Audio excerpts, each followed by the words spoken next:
In this video, I am going to show you how to connect Verizon Wi-Fi Extender. So first, all you need to do is just go and follow these steps to set up your extender and improve your Wi-Fi coverage. So place the extender near the router first and do not place it in the weak Wi-Fi area yet because we will need to connect it first. Of course, if you want, you can plug it halfway between your router and the area with the weak signal, but it's better to keep it close first. And of course, after you're finished, the extender should be in the range of your router Wi-Fi signal so it can boost the signal more.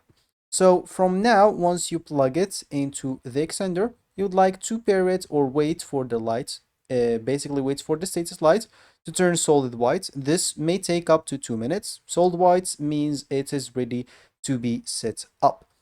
Of course, after that, you would like to connect the extender to the Wi-Fi network. So on the phone, tablet, or computer, open Wi-Fi settings and connect to the extender default network. Of course, the name will be with the extender papers or behind it. And keep in mind just one thing, if the light is yellow, red, or blinking, the extender may be too far or too close or not paired correctly. So you'll have to keep that in mind. So as I said, after it's connected or after it's paired, it will be done automatically. So you'll have to unplug it and move it to a better spot. But before you doing that, let's just go and connect it to the extender network. And of course, some extenders comes with a setup page. You may have to go to the extender Wi-Fi page depending on the papers that comes with the extender. If there is, make sure to do this step as well.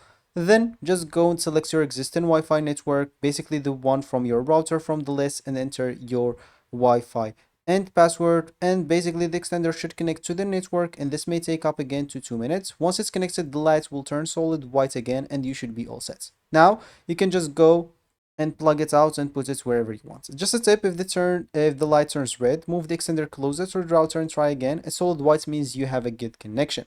And of course you can move then the router to basically a weak signal area and just enjoy your better coverage. Of course, make sure to do not put it outside the range of your router so it will not be able to boost your signal more.